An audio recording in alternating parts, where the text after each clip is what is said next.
And I'm here to introduce someone that I admire so much. He has done so much for me and I'm so grateful.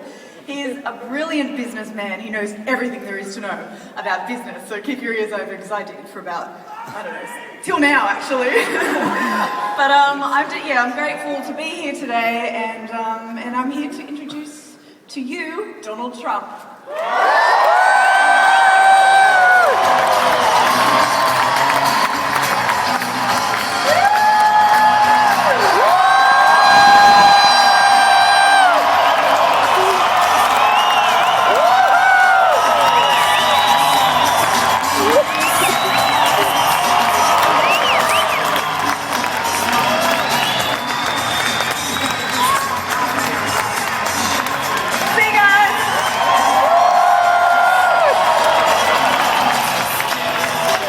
Gentlemen, please welcome Donald Trump.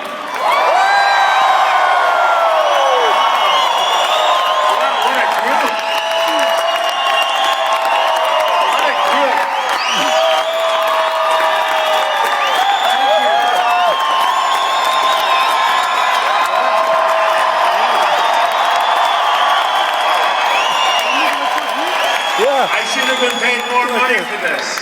I made a bad deal. I made a terrible deal. You know, we'll do what the baseball players do. We'll renegotiate, right? You know, if they have a bad year, you pay them. If they have a good year, they go on strike because they want more money. That's the way it goes, right? I want more money. I want more money, Michael. Well, it's an honor to be here in Australia. And Jennifer is a fabulous woman. You know, women have always been tough on me. The only time I've ever made money with women was when I bought the Miss Universe pageant. And I will tell you, it was and I've lost a lot of money with women, but that's acceptable. I don't mind that. You know, the Miss Universe has become so successful. It's so amazing. I took it over from the dead. I went to an event 14 years ago. I said, this thing has great potential. I bought it from people whose husband, a man whose husband, couldn't even go to the pageant. They were worried that he'd have an affair. So the man running the show was not allowed to go to the show. Would you say, no, we're business people. That's tantamount to failure. Do we agree? I mean, a lot of things like that. But Jennifer was great. But I heard a horrible story today. Where's Jennifer? Jennifer, get over here.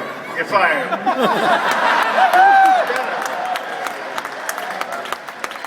So I heard a horrible story about Jennifer. So she became Miss Universe, and I'm just very pro Jennifer. People would say, who's your favorite? I'd always say Jennifer Hawkins. She's great.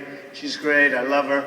And then I'm called to speak here in front of 10,000 people, and I naturally assumed Jennifer would be there.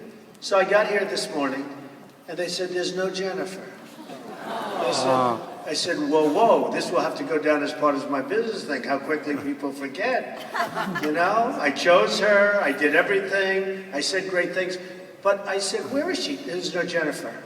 She felt it was inappropriate for her to speak because it was a lot of stuff. Now, somebody gave the wrong thing. They said you had to stand up here and speak for an hour. That she doesn't want to do.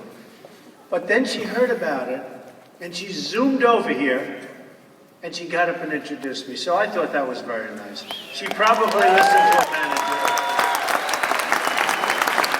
You know what? She probably listened to a manager. And the manager said, oh, you shouldn't speak. You should get a lot of money if you're going to speak in front of Mr. Trump. You know, in the meantime, I did a lot for Jennifer. So I'm very happy. She showed up. She's a couple minutes late, but that's okay. She got it. But that's the way life is. And a lot of times, Jennifer turned out to be great. And she's my favorite, and she just cannot be nicer. Actually, we're using one of the girls who's fabulous from Venezuela in The Apprentice, My Apprentice in New York. It's going to be amazing. And we're using a Miss Universe contestant who's beautiful, like Jennifer, beautiful, and she's going to be, I think she's going to be a big star. You know, Venezuela, you know, they come out of Venezuela. Everyone complains, why are they so pretty in Venezuela, right? So it'll be very interesting. So I was really honored. I was really honored that Jennifer came in. I thought it was great. And it just shows, you do have cases, though, where people quickly forget. In Jennifer's case, when she heard about it, just the opposite. But You have cases where people in this room have made people, and they quickly forget. And I don't like those people, and I go after those people. In fact, no, I do, I go after. And I'll be honest, I was hoping that Jennifer wasn't coming because I was going to rip her. I was so disappointed I got here. Oh, Mr. Trump, Jennifer just heard about it today. She may be 2 minutes late. They're going 100 miles an hour. They're coming. I said, oh, damn it. Because I was going to tell a whole story about what disloyalty is all about. That's one of the things, okay? But I can't tell it anymore. It's now just the opposite. But maybe her manager has a problem. But here's what we do.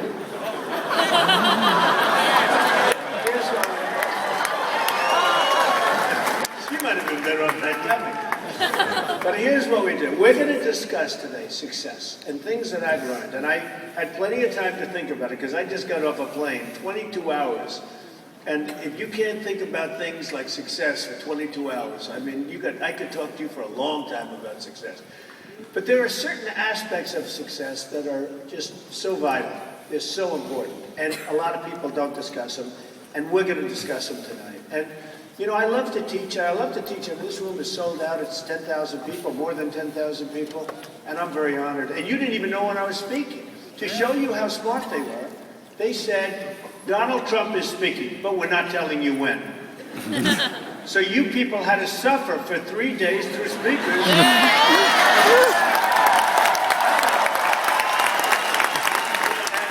And you know, it's funny.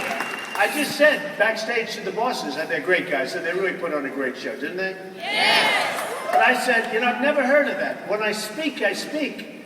And he said, you know, but I saw you up in Toronto, and you had 48,000 people show up, but 2 hours before you spoke, there was nobody in the hall. There was like nobody in the hall. And he actually came up with a great idea. He said, I am not going to say when Trump is speaking. This way people come, you know, all day long. Now, I don't like it personally, because I'm sure we lost a few, although I can't imagine because I see every seat and say, look, if I haven't spoken, and this is the last speech, I guess you know I'm going to show up for the speech, right? I mean, we're like intelligent people.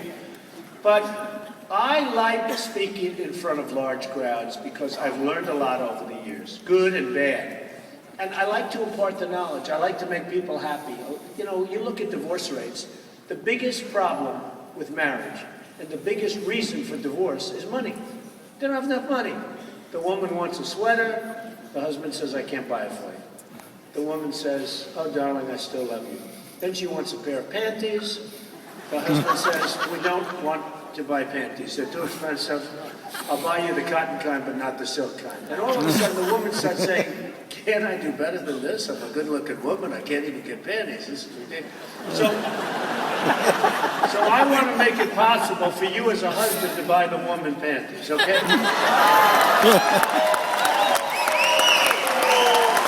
And if I don't do that, we fail. We fail. But there's so many points in business. And, you know, the things I've learned are success never changes. We're in Australia, which I love. And that's the other reason I did it. I did it because this is a great group that's doing these seminars. And if they weren't a great group, I wouldn't be here. But they're a great group doing the seminars. But I have a lot of friends in Australia.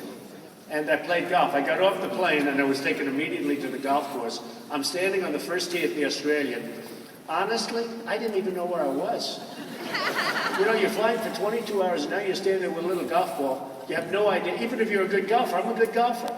And I didn't even want to be there. But we actually had some fun. And then come over here. So success never changes. Whatever it takes, it takes. A lot of you people have a certain factor that make you successful. A lot of people don't.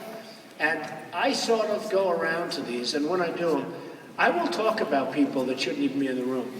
Because there are people that can't do certain things. They can't be entrepreneurial. They just can't. No matter what, they can't be entrepreneurial. And, you know, I'll give you an example. I went to the best business school. It's the best. It's the Wharton School of Finance. And it was such a great school. And what happened, they're throwing somebody out, but he seemed like a nice guy. He seemed like a nice guy. Let him stay. He was running his camera a little bit, but what the hell? What difference does it make? Of course, I never had said most of this before. Let him read. I don't care.